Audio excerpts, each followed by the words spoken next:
Tout d'abord, nous voulons inviter toutes les familles de Guadeloupe à venir. Alors toutes les familles, quelles qu'elles soient mariées, non mariées, que ce soit des personnes seules ou pas, nous les attendons ce jour, ce 24 mai, de 9 h à 16 h, ici même, à Bemao.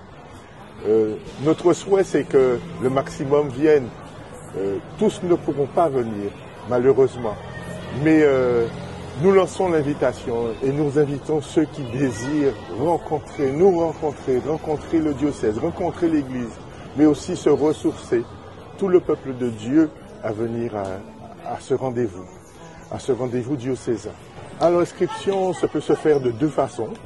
Une première façon par le curé de votre paroisse. Chaque curé aura une liste qu'il devra constituer au niveau de sa paroisse.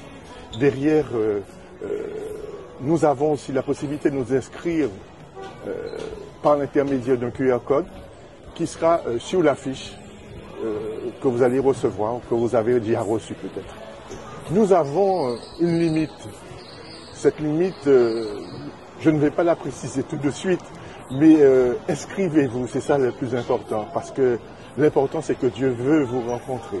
Et il est bon que vous rencontriez aussi Dieu. Sur l'affiche, il y a un petit mot en créole, nous avons voulu le mettre. Babondi en chance, vina viao. C'est ça qui importe. Babondi en chance pour vina viao, pour venir rencontrer eux.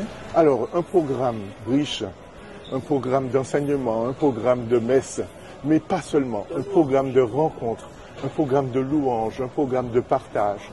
L'important, c'est que nous nous rencontrions, et c'est cela l'important. Monseigneur veut vous rencontrer, nous voulons vous rencontrer, et il est important que nous fassions ce bout de chemin ensemble, en Guadeloupe. Il y a toujours une possibilité de consolation au niveau de l'Église, et c'est cela que nous venons chercher.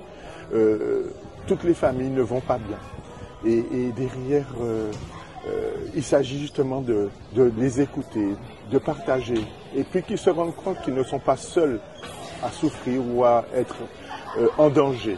Nous voulons être une force de proposition au niveau de notre Église. Les membres de la pastorale familiale que nous représentons, mais qui se présenteront ce jour-là, pourront dire quelles sont leurs attentes, et puis pourront dire qui ils sont pour pouvoir aider les familles à marcher sous le chemin.